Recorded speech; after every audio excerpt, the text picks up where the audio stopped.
আসসালামু আলাইকুম। আমি আবু মুসা আবার হাজির হয়েছি তোমাদের সামনে গুরুত্বপূর্ণ একটি অঙ্ক নিয়ে। আজকে আমি আলোচনা করব অষ্টম শ্রেণীর শিক্ষার্থীদের তাদের গণিত বিষয়ের অনুশীলনী 6.2 এর উদাহরণ 4 নিয়ে। অঙ্কটি হচ্ছে দুই অঙ্ক বিশিষ্ট কোনো সংখ্যার অঙ্কদ্বয়ের সমষ্টির সাথে 7 যোগ করলে যোগফল দশস্থানীয় অঙ্কটির 3 গুণ হয়, কিন্তু সংখ্যাটি থেকে 18 বাদ দিলে অঙ্কদ্বয় স্থান পরিবর্তন করে। সংখ্যাটি নির্ণয় করো। আমি আবার বলছি, দুই অঙ্ক বিশিষ্ট কোনো সংখ্যার অঙ্কদ্বয়ের সমষ্টির সাথে 7 যোগ করলে যোগফল দশক স্থানীয় অঙ্কটির 3 গুণ হয়, কিন্তু সংখ্যাটি থেকে 18 বাদ দিলে অঙ্কদ্বয় স্থান পরিবর্তন করে। সংখ্যাটি নির্ণয় করো। অঙ্কটি সমাধান করার জন্য পূর্বে প্রথমেই তোমাদের জানতে হবে অঙ্ক কাকে বলে। এখানে লেখা আছে দুই অঙ্ক বিশিষ্ট কোনো সংখ্যা। তাহলে দুই অঙ্ক বিশিষ্ট কোনো সংখ্যা লিখতে হলে প্রথমে আমাদেরকে জানতে হবে অঙ্ক কাকে বলে। অঙ্ক হচ্ছে সংখ্যা লেখার জন্য আমরা যে সকল প্রতীক বা চিহ্ন ব্যবহার করি, যেরকম 1, 2, 3, এর আগে আছে 0। যেমন এই প্রতীকগুলোর সাহায্যে আমরা সংখ্যা লিখে থাকি। তাহলে এই প্রতীকগুলোকে বলা হয় অঙ্ক। 0 সহ 1 থেকে 9 পর্যন্ত এই প্রতীকগুলোকে আমরা বলি অঙ্ক। এরপরে আসি আমরা এখানে দুই অঙ্ক বিশিষ্ট কোনো সংখ্যা। যেরকম আমরা যদি লিখি 63, এটা হচ্ছে দুই অঙ্ক বিশিষ্ট একটি সংখ্যা। এটা একটি সংখ্যা। এখানে 6 একটা সংখ্যা, 3 একটা সংখ্যা, এই জন্য এটা হচ্ছে দুই অঙ্ক বিশিষ্ট একটা সংখ্যা। আবার যদি আমরা শুধু 2 লিখি, 2 একটা সংখ্যা, আবার 2 একটা অঙ্ক। এই জন্য আমরা বলতে পারি সকল অঙ্কই সংখ্যা, কিন্তু সকল সংখ্যা অঙ্ক নয়। কারণ এখানে 2 লিখেছি, 2 একটা এক অঙ্ক বিশিষ্ট সংখ্যা, আবার এখানে 2 হচ্ছে একটা অঙ্ক। এই জন্য এটা একই সাথে অঙ্ক এবং সংখ্যা। কিন্তু এখানে আমরা 63 লিখেছি, 63 এখানে 6 একটা সংখ্যা, 6 একটা অঙ্ক এবং 3 একটা অঙ্ক। দুইটা মিলে হয়েছে 63 একটা সংখ্যা। তাহলে এটা কখনো অঙ্ক হতে পারে না। এখানে দুইটা অঙ্ক, এটা হচ্ছে একটা সংখ্যা। তাহলে আমরা অঙ্ক এবং সংখ্যা সম্পর্কে ধারণা পাইলাম। এরপরে আমরা অঙ্ক সমাধানের দিকে চলে যাচ্ছি। এখানে বলা আছে দুই অঙ্ক বিশিষ্ট কোনো সংখ্যা। তাহলে সংখ্যা, আমরা কোন সংখ্যা বলা আছে, সংখ্যাটা কত আমরা জানি না। তাহলে কোনো সংখ্যার অঙ্কদ্বয়ের সমষ্টির সাথে 7 যোগ করবে। তাহলে অঙ্কদ্বয়ের সমষ্টি, অঙ্কগুলো আমরা প্রথমে একটা ধরে নেব। যেমন আমরা মনে করি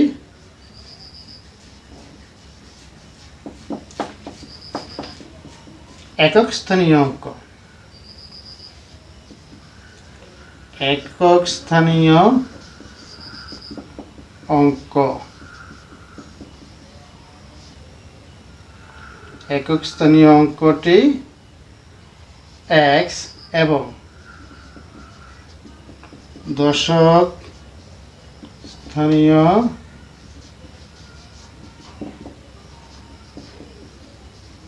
অঙ্কটি y।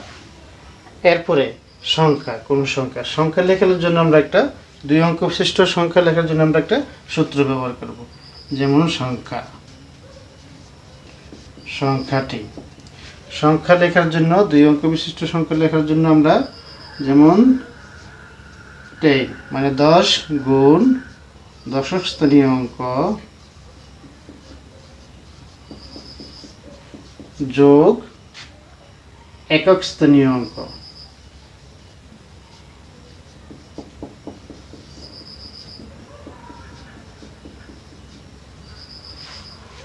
এখানে সংখ্যা 2 অঙ্ক বিশিষ্ট সংখ্যা লেখার জন্য আমি একটা সূত্র প্রয়োগ ব্যবহার করেছি 10 গুণ 10 স্থানীয় অঙ্ক যোগ 21 স্থানীয় অঙ্ক। যেমন একটু আগে আমি লিখেছিলাম যেমন 63, এটা একটা 2 অঙ্ক বিশিষ্ট সংখ্যা। এই সংখ্যা থেকে এই সূত্র কিভাবে, সূত্র থেকে দেখো এখানে 6 এর স্থানীয় মান যেমন 10 গুণ 6 সমান 60। এরপর আছে একক স্থানীয় অঙ্ক আছে 1 গুণ 3 সমান 3। এখন যদি আমরা যোগ করি তাহলে আসতেছে 63। এই জন্য একক স্থানীয় অঙ্ককে 1 দ্বারা গুণ করতে হয়, 10 স্থানীয় অঙ্ককে 10 দ্বারা গুণ করতে হয়। তাহলে আমরা লিখতে পারি 10, 10 স্থানীয় অঙ্কটি আমরা ধরেছি y, তাহলে 10y যোগ একক স্থানীয় অঙ্ক আমরা ধরেছি x, তাহলে 10y প্লাস x, এটা হচ্ছে আমাদের সংখ্যা। এরপরে এখানে দুইটা শর্ত দেওয়া আছে।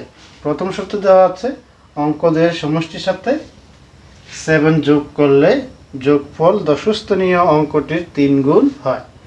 এরপরে শর্ত দেওয়া আছে সংখ্যাটি থেকে 18 বাদ দিলে অঙ্কদের স্থান পরিবর্তন করে। তাহলে প্রথম শর্তের মতে আমরা লিখব, প্রথম শর্ত মতে অঙ্কদ্বয় মানে x প্লাস y, অঙ্কদের সমষ্টি মানে হচ্ছে একটা x এবং y, তাহলে x প্লাস y সমষ্টি, তাহলে x প্লাস y হচ্ছে অঙ্কদের সমষ্টি। এর সাথে আমরা কি করতে দিব, 7 যোগ করতে দিব, তাহলে প্লাস 7 যোগ করলে এখানে বলছে যোগফল 10 স্থানীয় অঙ্কটির 3 গুণ হয়। তাহলে যোগফল হচ্ছে 10 স্থানীয় অঙ্কটি হচ্ছে y, y এর 3 গুণ হচ্ছে 3y। এরপরে আমরা এটাকে যদি সমাধান করি, আমরা x y চলকগুলোকে আমরা বাম পাশে রাখবো এবং সংখ্যাগুলো ডান পাশে রাখবো।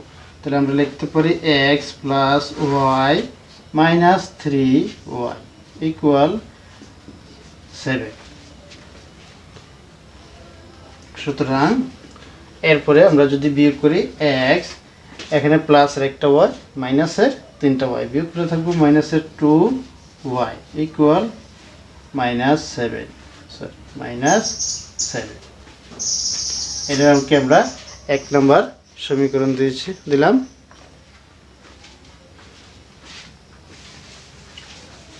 এরপরে দ্বিতীয়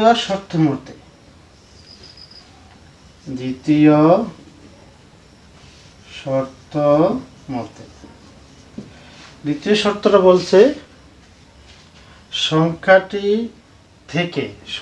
হচ্ছে 10y প্লাস x, তাহলে সংখ্যাটি হচ্ছে 10y প্লাস x, সংখ্যাটি থেকে 18 বাদ দিলে, বাদ দেওয়া মানে বিয়োগ করা, তাহলে 18 বাদ মানে মাইনাস 18 ইকুয়াল, বাদ দিলে অঙ্কদ্বয় স্থান পরিবর্তন করে, অর্থাৎ অঙ্কদ্বয় সংখ্যাটির এখানে y x, অর্থাৎ স্থান পরিবর্তন মানে হচ্ছে y স্থলে x আসবে, x স্থলে y চলে যাবে। তাহলে আমরা লিখতে পারি 10x প্লাস y। এখন যদি আমরা সমাধান করি 10y plus x minus 10x minus y equal 18, বা এরপরে আমরা যদি বিয়োগ করি 10y থেকে মাইনাস y বিয়োগ করলে আমরা পাবো 9y plus x minus 10x থেকে বিয়োগ করলে থাকবো মাইনাস 9x ইকুয়াল 18। আমরা যদি 9 কমন নিই তাহলে আমরা লিখতে পারি y মাইনাস x ইকুয়াল 18, বা y minus x equal 18 divided by 9। যদি আমরা 9 দ্বারা 18কে ভাগ করি তাহলে আমরা হচ্ছে 2। তাহলে আমরা লিখতে পারি, আমরা এক্সটা আগের সমীকরণে এক্সটা আগে আছে, আমরা এক্সটা আগে লিখব। তাহলে এক্সটা আগে লিখতে হবে minus x plus y equal 2। এটা হচ্ছে 2 নম্বর সমীকরণ। এরপরে আমরা 1 নম্বর এবং 2 নম্বর সমীকরণ যোগ করব। আমরা এখানে 1 নং ও 2 নং সমীকরণ যোগ করে পাই। আমাদের 1 নম্বর সমীকরণটা ছিল x মাইনাস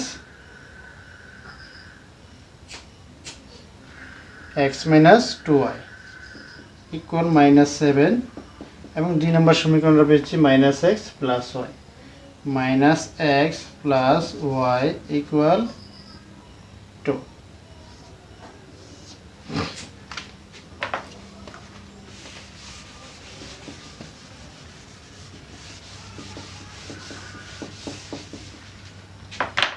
এখন আমরা যোগ করলে প্লাসের x মাইনাসের x কাটা যাবে, মাইনাসের 2y প্লাসের y, মাইনাসের 2y থেকে প্লাসের y বিয়োগ করলে আমরা পাচ্ছি -y, -7 থেকে +2 বিয়োগ করলে পাচ্ছি -5। এরপর যদি আমরা উভয় পক্ষকে -1 দ্বারা গুণ করি তাহলে -1 দ্বারা গুণ করলে মাইনাসে মাইনাসে প্লাস হয়ে যাবে। আমরা লিখতে পারি y = 5। আমরা উভয় পক্ষকে -1 দ্বারা গুণ করে দিচ্ছি, উভয় পক্ষকে -1 দ্বারা গুণ করি। তাহলে আমরা y এর মান পেয়েছি। এরপরে y এর মানটা আমরা 1 নং সমীকরণে বসিয়ে দিই। y এর মান 1 নং সমীকরণে বসিয়ে পাই। আমাদের 1 নম্বর সমীকরণটা ছিল x মাইনাস 2y ইকুয়াল -7 বা x মাইনাস 2 ইন্টু y এর মান পেয়েছি আমরা 5, তাহলে 2 ইন্টু 5 ইকুয়াল -7 বা x মাইনাস, যদি আমরা 2 এবং 5 গুণ করি আমরা লিখতে পারি 10 ইকুয়াল -7 বা x ইকুয়াল -7 -10 এর পাশে যোগ হবে +10, সুতরাং x ইকুয়াল 3। তাহলে আমরা x এর মান পেয়েছি 3, y এর মান পেয়েছি 5। এখন আমাদের বলছে সংখ্যাটি নির্ণয় করো। আমরা একটু আগে সংখ্যাটি পেয়েছিলাম, সংখ্যাটি 10y প্লাস x। তাহলে 10 ইন্টু y এর মান পেয়েছি আমরা 5 প্লাস x এর মান পেয়েছি আমরা 3। তাহলে 5 এবং 10 গুণ করলে আমরা পাচ্ছি 50 প্লাস 3 যোগ করলে হচ্ছে 53। তাহলে আমরা সংখ্যাটি পেয়েছি 53। সুতরাং নির্ণেয় সংখ্যাটি 53। প্রিয় শিক্ষার্থীরা, তোমরা যদি বাড়িতে অঙ্কটি ভালোভাবে চেষ্টা করো তাহলে তোমরা খুব সহজেই অঙ্কটি সমাধান করতে পারবে। পরবর্তী ক্লাসের আমন্ত্রণ জানিয়ে আজকের মতো এখানেই বিদায় নিচ্ছি। ধন্যবাদ সবাইকে।